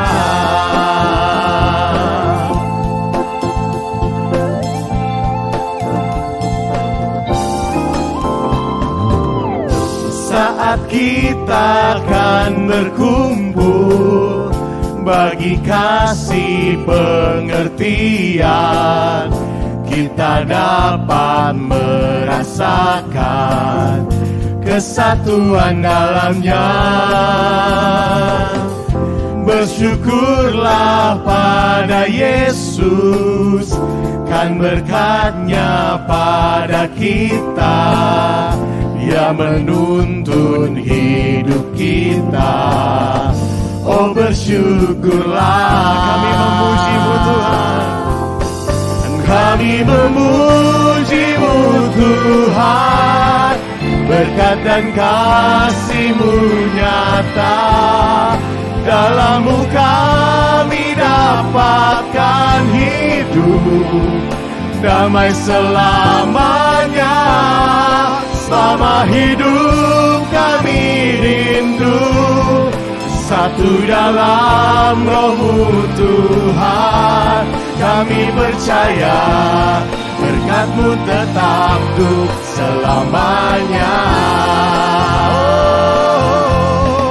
Kami memuji-Mu Tuhan, berkat dan kasih-Mu nyata. Di dalam-Mu kami dapatkan hidup, damai selamanya. Selama hidup kami rindu satu dalam Roh-Mu Tuhan. Kami percaya berkat-Mu tetap untuk selamanya.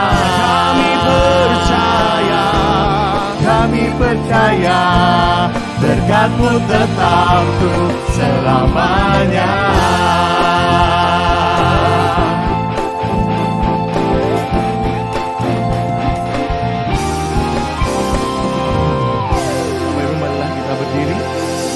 Doa persembahan dan doa syafaat.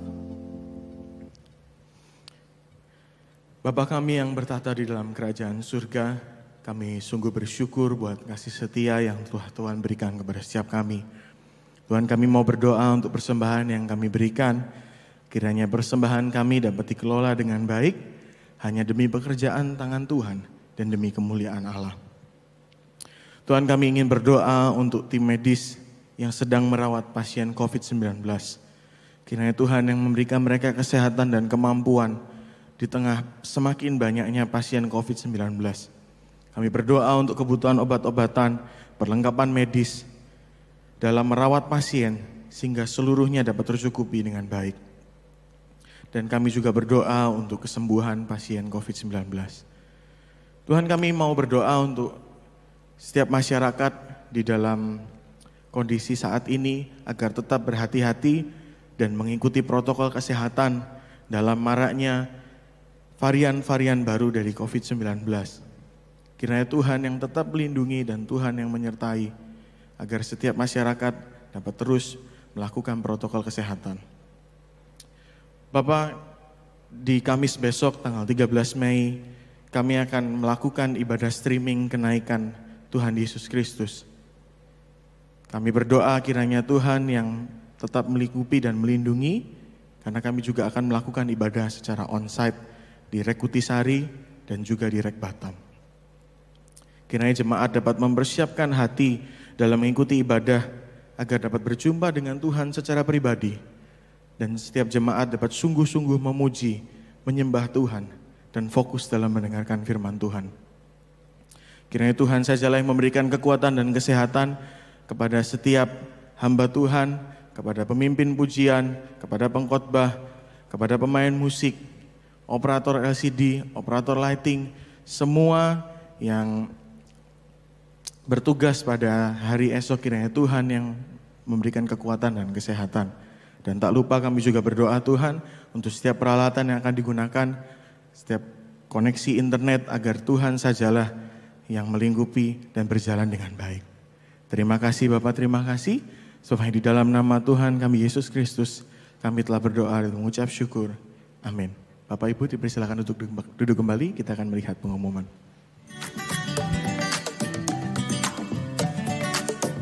Shalom jemaat sekalian, welcome to Reform Exodus Community. This is our church, this is our home. Selamat datang bagi Anda yang baru pertama kali bergabung hari ini. REK adalah gereja yang tepat bagi Anda yang peduli dengan care, teaching, and mission. Jika Anda ingin mengenal REK secara lebih mendalam atau terhubung dengan komunitas tertentu di REK, kami mengundang Anda untuk bergabung dalam Zoom meeting seusai ibadah. Kami mengucapkan selamat kepada Anda yang berulang tahun di minggu ini. Kiranya kasih, iman, dan pengharapan Anda semakin dikuatkan di dalam Kristus melalui topangan Roh Kudus.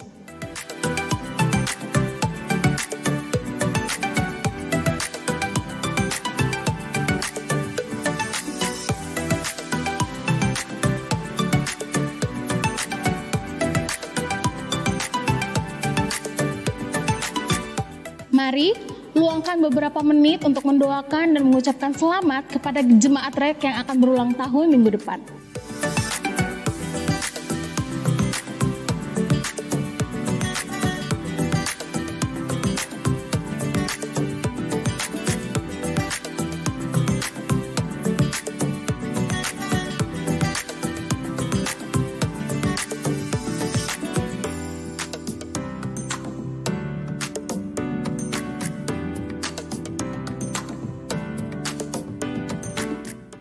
Mari bergabung dalam discipleship group di setiap gereja lokal. Mari kita bersama-sama bersekutu dan bertumbuh dengan sesama. Teman-teman muda, yuk bareng join dalam persekutuan online remaja dan pemuda. Link Zoom langsung hubungi kontak berikut ini ya.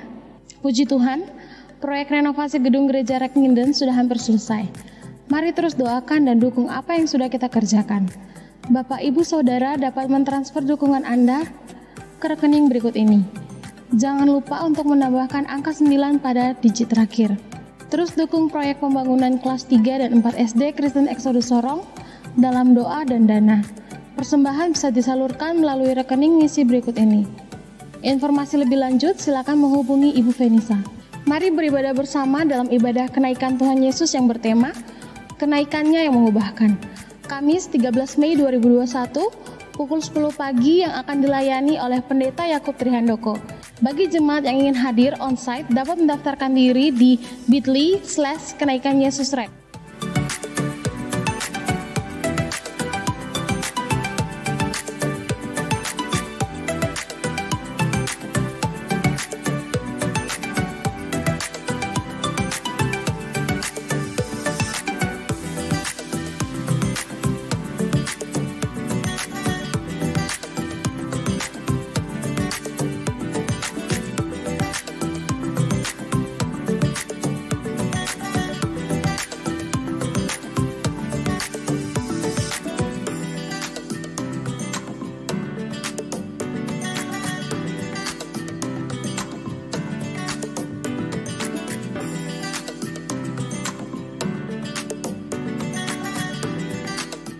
Demikianlah informasi untuk minggu ini. Stay safe, stay healthy, God bless you, happy Sunday.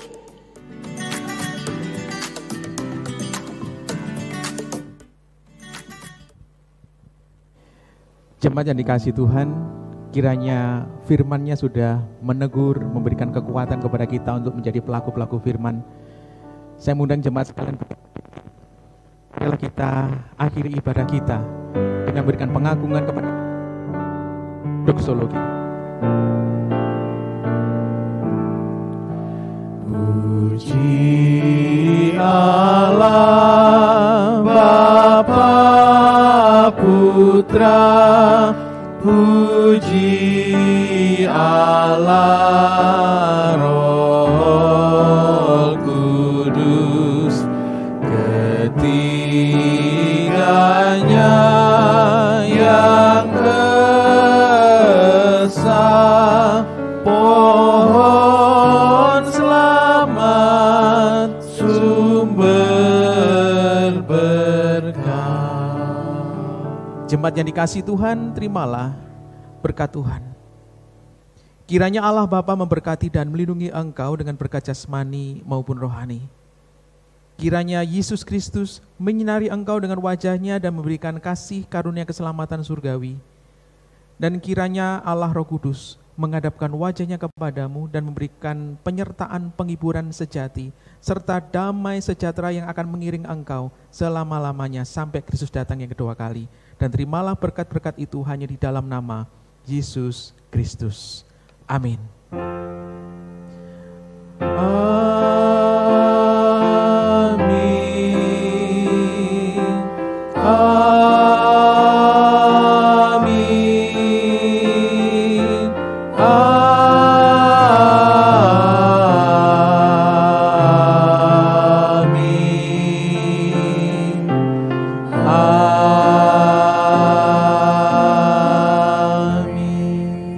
Silakan duduk untuk mengambil waktu teduh. Ibadah selesai, Tuhan Yesus memberkati kita semua.